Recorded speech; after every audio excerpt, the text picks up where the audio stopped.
안녕하세요. 오늘 다룰 영화 댓글부대. 손석구 배우가 주연으로 나오는 영화고요. 나오는 당일날 바로 영화관 가서 봤습니다. 저는 되게 재밌게 봤는데 평점은 조금 안 좋더라고요. 네이버 평점 보니까 7.47 이더라고요. 참고로 이제 파묘가 8.22입니다. 아무튼 무려 손석구 배우가 주연으로 나온 영화 댓글부대는 제목 그대로 여론조작, 사이버 여론조작에 관한 이야기입니다. 그런 일들이 가끔씩 있잖아요. 뭐 계정을 여러 개 파가지고 경쟁 유튜브 채널에 가가지고 다른 사람인 것 마냥 그 채널을 욕하고 이 채널보다는 어느 채널이 낫다 하면서 본인의 채널을 홍보하거나 아니면 아내나 친구, 지인의 유튜브 계정으로 댓글을 단다거나 좀 규모가 작기는 한데 이런 것도 여론 조작이라고 볼 수 있죠. 좀 더 크게 보면 이거는 뉴스에도 나왔었던 일인데 대선이 있기 한 달 전에 상대 후보를 욕하는 글을 모두가 볼 수 있게 맨 위로 올리려고 사람들을 고용해서 좋아요 누르게끔 지시를 해서 논란이 된 일도 있었죠. 이번 영화는 그런 여론 조작을 하는 사람들에 관한 이야기입니다. 주인공은 기자입니다. 손석구 아저씨고 그리고 이 영화가 끝날 때쯤에 보면은 관객들한테 그런 이야기를 하거든요. 완전한 진실보다 거짓이 섞인 진실이 더 진짜 같다, 이런 대사가 나오는데 그래서 그런지 영화 초반부터 실화인 사건들이 몇 가지 나옵니다. 영화 초반에 보면은 저희가 이제 고속도로에서 하이패스 지나갈 때 자동으로 결제가 되잖아요. 이제 이거를 한 중소기업이 만들어가지고 한국도로공사에서 나온 사람들 앞에서 잘 작동하는지 현장에서 테스트를 하고 이게 만약에 잘 작동이 되면은 한국도로공사에서 입찰을 해서 이 중소기업하고 계약을 하는 식으로 진행을 하기로 한 날이 되는데 중소기업 사장님이 이제 테스트 날이 돼가지고 심사위원들한테 막 원래 150km로 지나갔을 때 인식이 되면은 통과인데 자신만만해가지고는 150km로 할 게 아니라 200km로 하시죠 하면서 자신만만하게 테스트를 시작하거든요. 왜냐면은 그 전날에 200km로 달려서 테스트 성공했는데 심사위원이 있다고 뭐 기계가 긴장해가지고 인식되던 게 안 될 리가 없잖아요. 그래가지고 자신만만하게 심사위원들하고 같이 차가 200km로 달려와가지고 하이패스 구간을 지나가는 걸 딱 보는데 인식이 안 됩니다. 분명 어제까지 잘 되던 게 작동 안 하는 거 보고 심사위원들은 이제 밥이나 먹으러 가야겠네 하면서 일어나니까 사장님이 원래대로 150km로 가는 거 한 번만 더 보자고 하는데 150km도 인식을 못 합니다. 영화에서 보면 풀숲에서 어떤 젊은 남자 두 명이 안테나 같은 거 들고 현장에서 테스트할 때 숨어가지고 이렇게 누가 봐도 수상하게 뭔가 안테나 같은 거를 들이대는 장면이 나오거든요. 근데 이 사건이 실제로 2004년에 한국도로공사가 입찰하냐 마냐로 한 중소기업을 테스트하고 있는 현장에서 무려 삼성 SDS에서 방해 전파를 쏘라고 직원 2명을 보낸 실제 사건을 다룬 거였어요. 찾아보니까 실제로 이 두 사람은 각각 징역 2년을 받고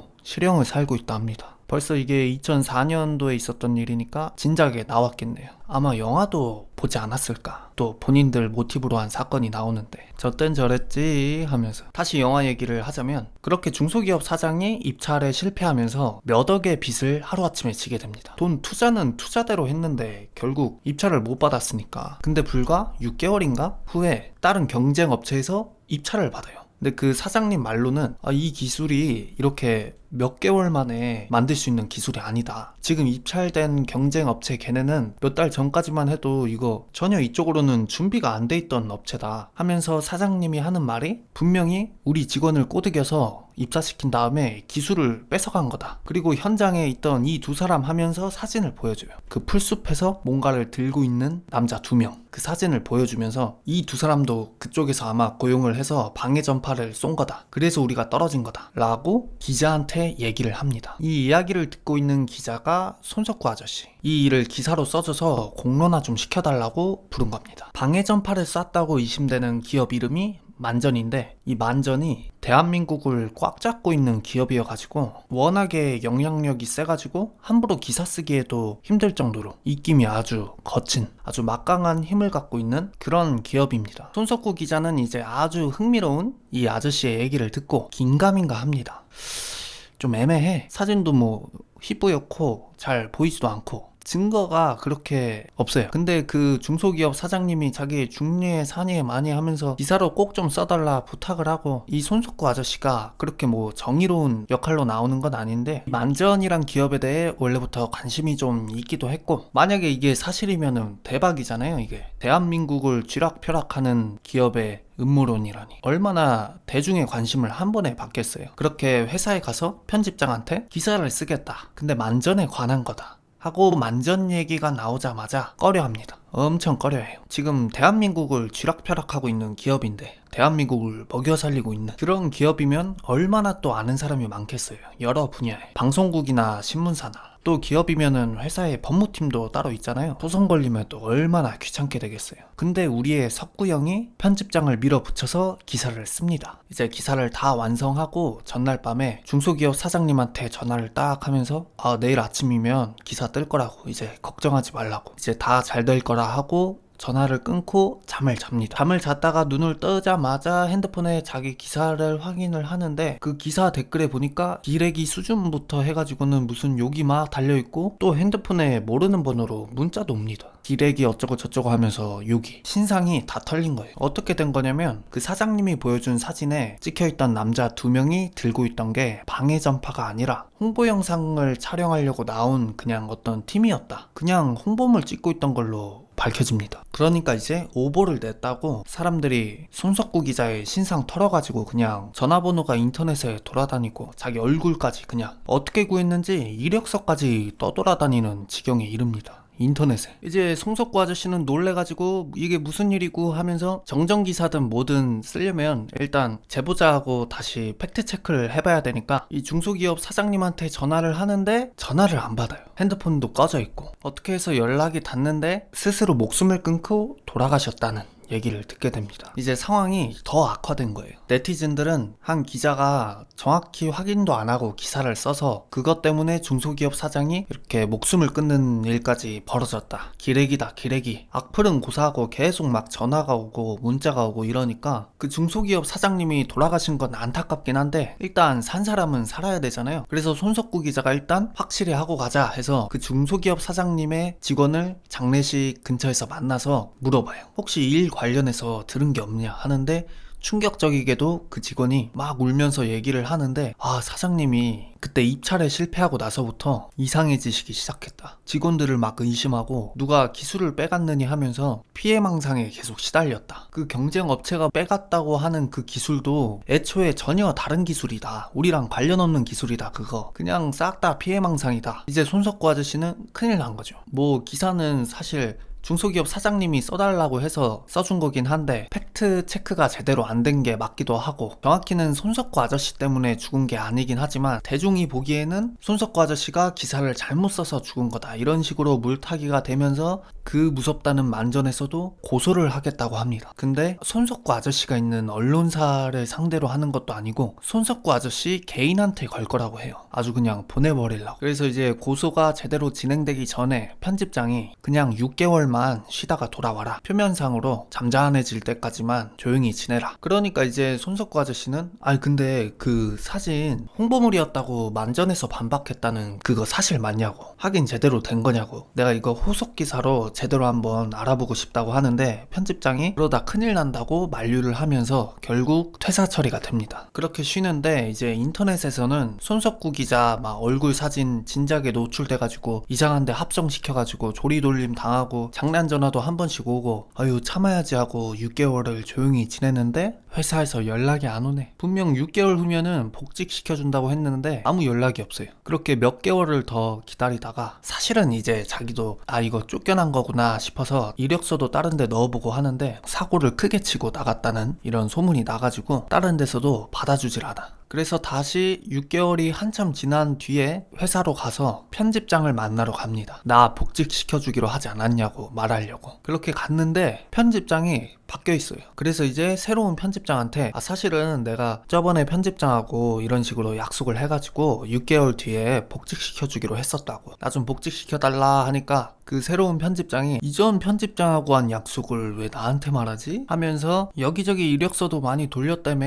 꼽을 줍니다. 완전 개털된 거죠. 그렇게 집으로 가서 소파에 늘어져가지고는 핸드폰에 이제 페이스북 계정에 쌓여있는 자기한테 요금 메시지들을 한번 쫙 스크롤을 내려보는데 아주 끝도 없어요. 그냥 쫙쫙 내려가는데 그 중에서 한 메시지가 눈에 띕니다. 기자님이 쓴 기사 오보 아니었다고. 손석구 아저씨 입장에선 얼마나 흥미롭겠어요. 지금 이미 개털돼가지고 백수돼가지고는 집 소파에 늘어져 있는데 그 기사가 오보가 아니었다는 사람이 나타나니까 이렇게 연락을 해서 한 카페에서 만납니다. 만나보니까 한 20대 되는 젊은 청년이 이제 아주 충격적인 얘기를 해줍니다. 만전에 비밀 부서가 있는데 댓글로 여론을 조작하는 부서가 따로 있다. 그것도 정규직으로다가 라는 소리를 합니다. 이제 그 얘기를 듣고 아휴 뭐야 또 하고 나가려고 합니다. 왜냐면은 그런 음모론이 많이 있었어가지고 이미 진작에 누가 인터넷에다가 그런 글을 쫙 정리해서 올라온 것도 있었어요. 만전에 댓글 부대에서 일했었는데 어떤 식으로 흘러가고 인원은 몇 명 정도에 어떤 방식으로 작업을 하는지 커뮤니티에 자세하게 그런 글들도 올라왔었는데 워낙에 인터넷상에 그냥 어그로 끌라고 올라온 글들이 많아서 무시를 하고 나가려는데 그럼 기자님은 인터넷에 올라온 글 아무것도 안 믿냐고 하니까 그럴듯해요. 또 다시 자리에 앉아서 젊은이의 얘기를 한번 쫙 들어봅니다. 그 젊은이가 소설가래요. 사실 말이 소설가지 무직백수 방구석에서 이제 커뮤니티에 그냥 혼자서 글 써서 올리는 정식 소설가는 아니지만 글 쓰는 걸 좋아하는 청년인 거죠. 그 소설가 친구가 자취를 하는데 2명하고 같이 살아요. 2명 다 친구고 이제 끼리끼리라고 둘 다 직업 없고 한 명은 이제 커뮤니티에 절여져서 사는 아주 인터넷의 망령. 이 친구는 이제 커뮤라고 부를게요. 커뮤 한 명하고 꽁지머리를 빨강색으로 염색한 친구가 또 한 명 있는데 이 친구는 이제 빨강이라고 할게요. 셋이서 같이 한 집에서 살았었는데 어느 날 빨강이가 이 소설가 친구를 부릅니다. 방으로 불러서 가보니까 사진 하나를 보여주면서 이 사진에 맞는 글을 써달라 해요. 또 소설가니까 글을 잘 쓸 거 아니에요. 그래서 사진을 보니까 한 여자가 몸매 좋은 여자가 비키니 입고 한 수영장 벤치에 누워서 1인칭으로 찍은 사진. 이 사진을 인스타그램에 올릴 건데 날티나고 양아치스러운 여자가 쓴 것처럼 글을 써달라고 해요. 그래서 이제 소설가 친구가 해달라는 대로 그 여자가 쓴 것처럼 날티나게 글을 써줍니다. 글까지 완성이 되니까 이 빨강 친구가 커뮤 친구한테 이제 이 캡처본을 커뮤니티에 좀 올려달라고 해요. 알고 보니까 이 친구가 담배 회사에 돈을 받고 바이럴 마케팅을 해주기로 한 거예요. 그 수영장 사진 속 식탁 위에 담배가 있는데 그거를 홍보하려고 가짜 계정을 만들고 어디서 사진 퍼다가 그런 식으로 딱 날티나게 글을 써서 좀 가십거리가 될 수 있게끔 가상의 여자가 인터넷에서 욕먹게끔 캡처한 다음에 방문자 수 많은 커뮤니티 사이트에 올립니다. 그리고는 댓글로 제3자인 것처럼 근데 저 담배 뭐냐 이런 식으로 또 그 밑에 다른 아이디로 저 담배 무슨 회사에 무슨 맛인데 좋더라 이런 식으로 마케팅을 돌린 거죠. 왜냐면은 국민의 건강을 해치는 이 담배 광고는 워낙 규제가 많아가지고 광고하거나 이 PPL로 이렇게 돌리는 게 쉽지가 않대요. 그래서 이렇게 편법을 사용한 거죠. 실제로 이런 광고 기법을 많이 사용한다고 합니다. 요즘 인스타그램만 봐도 실제 사용자가 커뮤니티에서 제품 추천하는 것처럼 많이 올리잖아요. 또 그런 것도 있던데 소설 홍보하는 방법인데 본인이 겪은 것 마냥 장문의 글을 적어놨는데 끝부분에 보면은 소설 홍보. 이야 이런 거 보면은 짜증나 죽겠어요. 광고하는 수법이 점점 아주 치밀해지고 있어요. 일단 광고라고 하면 사람들이 광고구나 하고 안 보니까 갈수록 그럴듯하게 속여먹는 광고가 좀 늘어나고 있는 것 같아요. 아무튼 그렇게 담배 회사 광고를 성공적으로 돌리고 300인가? 몇백을 받는데 거기에 이제 효과가 너무 좋았다면서 인센티브까지 두둑하게 챙겨가지고 옵니다. 사실 광고비로 그 정도면 그렇게 큰 돈은 아닌데 사회 초년생들인 이 젊은 친구들한테는 엄청 큰 돈인 거죠. 이 몇백이. 그래가지고는 아주 맞들립니다. 그래서 본격적으로 이 바이럴 마케팅을 좀 더 제대로 한번 해보자 해서 또 커뮤니티에 우리는 이런 일을 한다 올려서 이번에는 영화 홍보하는 일을 부탁받습니다. 근데 영화 내용을 보니까 내용이 너무 재미가 없고 이게 안 되겠는 거야. 그래서 생각한 방법이 이 친구들이 머리가 잘 돌아가요. 이 영화 자체로는 홍보가 안 될 것 같으니까 차라리 지금 극장에서 1위를 달리고 있는 제목이 뭐더라? 정의의 검사인가 뭔가 아무튼 1위로 달리고 있는 그 영화를 망하게 하자. 지금 흥행하고 있는 그 영화가 망하면 우리의 의뢰인이 만든 영화가 흥행할 거다. 이제 또 셋이 머리를 맞대고 고민을 합니다. 지금 당장 영화관에서 막 1위 하고 있는 영화를 3명이서 하루아침에 망하게 한다는 게 이게 말이 안 되잖아요. 근데 이거를 갖다가 셋이서 머리를 맞대고 차근차근 기획부터 아주 계획적으로 작업에 들어갑니다. 일단 그 영화가 정의에 관한 내용이었는데 그러면 그 부분을 좀 파고들어야겠다. 그래서 지금 흥행하고 있는 이 영화 제작할 때 일했던 가상의 청년을 만들어서 이 청년이 임금체불로 돈을 못 받고 있고 그 영화 만들 때도 갑질 때문에 엄청 고생했다. 지금 영화 잘 되고 있는데 빨리 나한테 밀린 돈 달라. 이런 식으로 글을 써서 또 커뮤니티에 돌립니다. 이게 또 똑똑한 게 커뮤니티에 돌릴 때 글을 쓴 다음에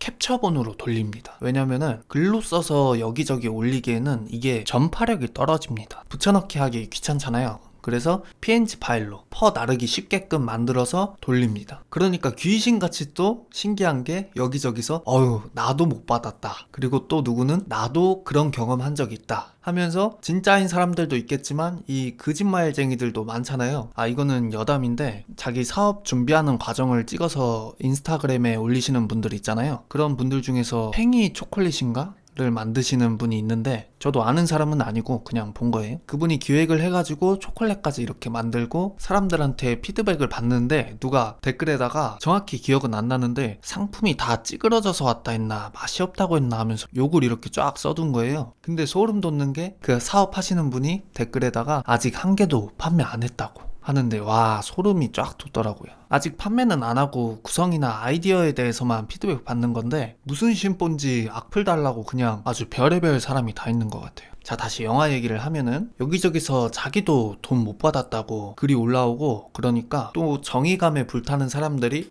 이거 영화 보이콧 해야 된다. 불매운동 가자 하면서 또 관심 없던 사람들까지 정의감에 안 보기 시작하고 주변에서 이렇게 하나둘씩 안 보면은 전혀 관심 없던 사람들까지도 좀 눈치 보이잖아요. 다들 이런저런 이유 때문에 안 보고 있는데 그리고 만약에 소개팅을 나가서 영화를 보기로 했다. 그러면 이제 혹시 모르니까 그 영화는 피하겠죠. 사회 문제에 민감한 여성분일 수도 있으니까 또 그렇게 귀신같이 흥행률이 떨어집니다. 결국에는 그 제작사에서 사과문까지 올려요. 근데 또 요즘 세상에 사과문이면 뭐 패배 인정이나 다름없잖아요. 그렇게 흥행률은 점점 떨어지다가 망해버리고 정말로 그 의뢰인의 영화가 흥행을 합니다. 이 세 명이 아주 재능이 있는 거죠. 이제 어깨에 뽕이 차가지고 의뢰인한테 자신만만하게 가서 자기들이 다 한 거다. 돈 주세요 하는데 이제 의뢰인이 가만히 얘기를 듣더니 너희 때문에 내 영화가 잘 됐다는 증거 있냐? 너희가 여론을 조작한 게 증거가 뭐가 있냐? 해버립니다.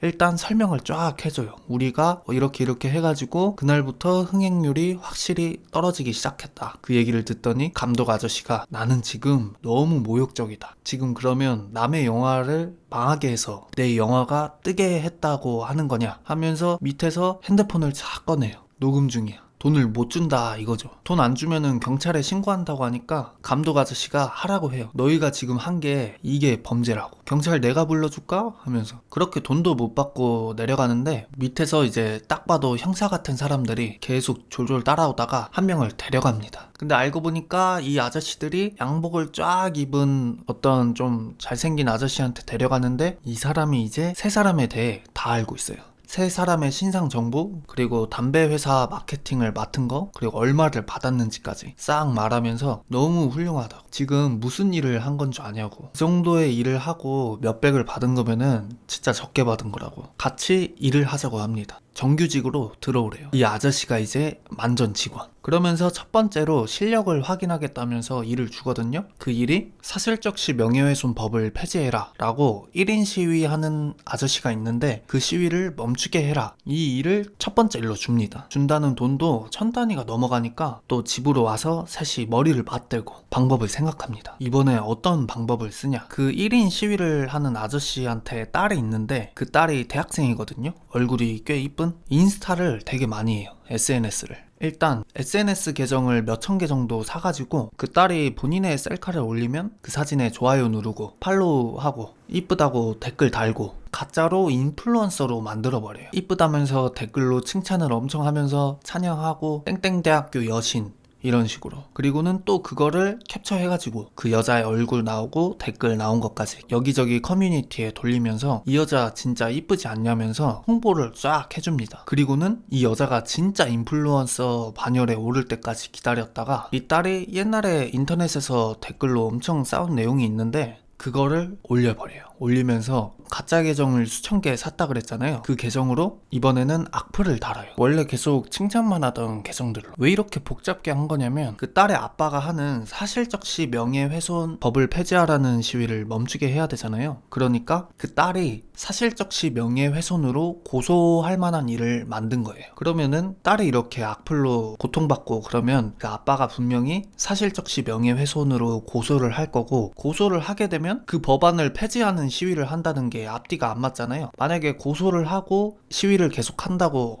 해도 자기들이 이제 댓글로 또 조리돌림 하면 되니까 이런 식으로 그림을 엄청 크게 그렸는데 이 딸이 스스로 목숨을 끊어버립니다. 예상치도 못하게. 이 젊은 친구들은 이제 돈만 생각하고 한 건데 일이 이렇게 커질지 몰랐던 거죠. 사람까지 막 죽어버리고. 이때 여기서 죄책감을 느낀 빨강머리가 이 댓글 부대에 관한 실체를 만전이 직접 정규직을 스카웃해서 관리한다, 글로 정리를 싹 해서 커뮤니티에 똑같이 뿌려버려요. 지금까지 자기들이 했던 것처럼. 그리고는 사라져버립니다. 그 빨강머리 친구가 납치를 당해. 그래서 마찬가지로 신변의 위협을 느낀 이 소설가 친구도 얼른 이 사실을 세상에 알려야겠다 해서 자기들의 이야기를 믿어줄 만한 만전한테 작업당한 기자를 찾아서, 그게 손석구 아저씨죠, 이렇게 인터뷰를 하고 있는 거였어요. 손석구 아저씨가 봤던 댓글 부대에 관한 긴 그 폭로글도 그 빨강머리가 쓰고 납치당한 거였죠. 예전에 이 만전 직원이 젊은이한테 명함을 하나 줬었거든요. 이번엔 확실히 팩트체크를 해야 되니까 거기에 전화를 해서 댓글 부대에 관련해서 제보받아서 전화했다. 만전 내부에 여론만 따로 관리하는 부서 있지 않냐 하는데 그냥 인터넷에 떠도는 내용이다 하면서 전화 끊어버려요. 관련해서 조사를 더 해보려고 만전 회사 근처에서 기웃기웃 거리는데 전 편집장이, 그러니까 자기가 후속 기사 쓰려고 했을 때 아유 후속 기사 쓰다가 더 큰일 나니까 그냥 기사 쓰지 말고 6개월 정도 쉬면 복직시켜준다 했던 그 편집장이 만전 회사에서 나오는 걸 목격합니다. 편집장을 관두고 만전 회사에 직급 있는 자리를 받고 들어가서 일하고 있었어요. 그걸 보고 이제 손석구 아저씨가 가가지고는 이래서 기사 막은 거였냐고, 만전한테 얼마 받았냐고 하면서 전 편집장한테 말을 하는데 편집장은 이제 별로 대꾸도 안 하고 차 타고 갈 길 가버립니다. 이 정도 되니까 이제 확신이 좀 생깁니다. 진짜 내부에 여론 조작하는 부서가 따로 있고 자기는 작업을 당했다. 그래서 다시 원래 일하던 회사로 가서 지금까지 있었던 일들을 새로운 편집장한테 다 말하면서 이거 진짜 큰 건이다, 이거 무조건 특종이다, 나 복직시켜줘라, 이거에 관해서 조금만 더 조사해보고 기사 쓰겠다 설득을 하는데, 워낙에 어마무시한 내용이니까 새로운 편집장도 고민을 좀 막 해요. 편집장이 이제 제보자 신원은 확보했냐고 묻는데 그 소설가 친구가 신변의 위협을 느끼고 있어서 신분증도 안 보여주고 막 그랬거든요. 그래서 정확한 신분은 아니지만 이름은 안다. 근데 저번처럼 오보 나가지고 큰일 나면 안 되니까 조사를 좀 더 해보겠다 하고 일단 집으로 돌아갑니다. 그렇게 집에 가서 만전과 관련된 기사들을 전부 프린트한 다음에 그 댓글들을 확인해요. 그러니까 진짜로 똑같은 아이디가 계속 막 보이고 확실히 작업을 뭔가 하고 있는 게 보여요. 그러는 와중에 편집장한테 전화가 와가지고는 너 복직시켜줄 테니까 당장 기사 쓰자고. 지금 다른 언론사에서도 만전 내부에 댓글 부대 관련해가지고 냄새 맡았다고, 우리가 먼저 선점해야 된다, 너 빨리 와라 하니까 이제 손석구 아저씨는 좀 더 조사했으면 하지만 일단 복직을 시켜준단 말에 달려가서 지금까지 있었던 일들을 기사로 쫙 정리해서 씁니다. 그리고는 기사로 나가기 전에 그 젊은 소설가 친구한테 전화해가지고 기사로 전부 썼으니까 너무 걱정하지 마라, 신문 1면에 뜰 거라고 하고 전화를 끊습니다. 다음날 아침이 되고 이제 손석구 아저씨가 쓴 기사가 1면을 장식하니까 이제 회사 사람들이 축하한다면서 박수 쳐주고, 며칠 전에 그 소설가 친구가 원래 소설을 썼다고 했잖아요. 그 웹소설 사이트를 알려줬었는데 젊은 친구가 자기가 쓰던 소설을 올리는, 거기에 이제 접속을 해서 뭐를 쓰던 친구였을까 하고 들어가 보는데 지금까지의 내용들이, 그러니까 담배 회사 어쩌고 저쩌고 마케팅 어쩌고부터 해가지고 영화 하나를 뜨게도 만들고 망하게도 만들고 뭐 만전에서 연락이 와가지고 정규직으로 취직을 하라고 했네 많이 하는 이 모든 과정들이 소설로 써있어요. 이거 보고 이제 표정이 점점 굳죠.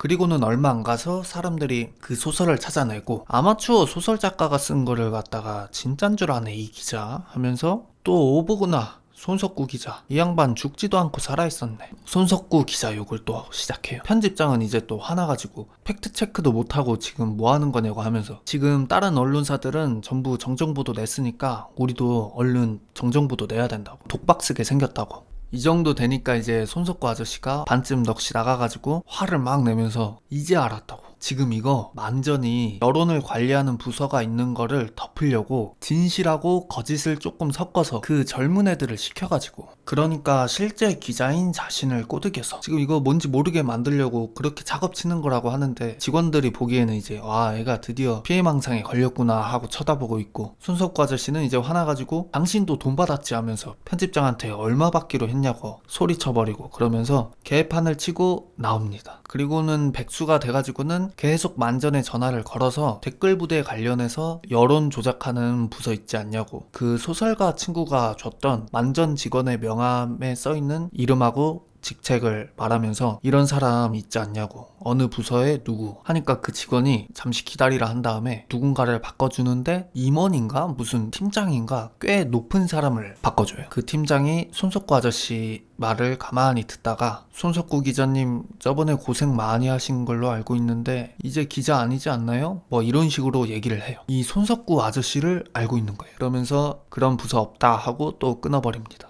그렇게 손석구 아저씨는 백수가 된 채로 2년 동안 만전에 대한 흔적을 계속 찾아다니면서 커뮤니티도 막 글도 쓰고 돌아다니고 그러다가 최초로 만전의 댓글 부대 정규직에 관해서 폭로를 한 사람을 만납니다. 이번에 만난 그 친구가 그 소설가인 걔도 알고 있대요. 심지어 만전 댓글 부대에서 같이 일했었다. 2년 전에 그 소설가 친구한테 물어봤었거든요. 손석구 아저씨가 어떻게 세 사람이 알게 돼서 자취를 같이 하게 됐냐 했었을 때 그 소설가 친구가 옛날에 무슨 게임 모임인가 무슨 모임을 만들었는데 거기서 처음 만났다. 얼마 못 가서 그 모임은 망했는데 마음이 잘 통해서 지금까지 친구하고 있다 했었거든요. 이번에 만난 그 친구한테도 물어봅니다. 만전 댓글 부대에서 만났다는 그 소설가 친구 어디서 처음 만났냐? 소름 돋게 똑같이 말해요. 옛날에 모임을 했는데 그 모임에서 처음 알게 됐고 그 모임은 얼마 안 가서 사라졌다. 무슨 매뉴얼이 있는 것처럼. 그러니까 이 친구도 손석구 아저씨가 하도 만전을 들쑤시고 다니니까 만전에서 보낸 사람인 걸 수도 있는 거죠. 아니면은 애초에 그 소설가 친구가 했던 얘기가 단지 자기가 쓴 소설을 홍보하기 위해 손석구 아저씨를 이용한 거일 수도 있고 이렇게 열린 결말로 끝나버려요. 이 부분이 영화 본 사람들의 가장 큰 마이너스 부분. 결말이 너무 활짝 열려 있어가지고 그래서 사람들이 용두삼이라고 좀 많이 아쉬워하더라고요. 그래도 저는 지루한 장면이 없어가지고 아주 재밌게 잘 봤습니다. 실화가 또 섞여 있다고 하면 흥미진진하잖아요. 근데 이번에는 그림 유튜버답게 네가 무슨 그림 유튜버냐고요? 사실 이 채널은 그림 꾸준히 한번 그려보려고 만든 채널입니다. 아무튼 그림 그리는 장면을 좀 넣어봤습니다. 어떠신지. 또 다른 채널들 보니까 손만 나오는데도 이 막 PPL이 막 들어오더라고요. 절대 그런 걸 노린 게 아닙니다. 예? 근데 시계가 많이 낡긴 했네. 이러고 그림 그려도 될 것 같긴 한데 아닙니다.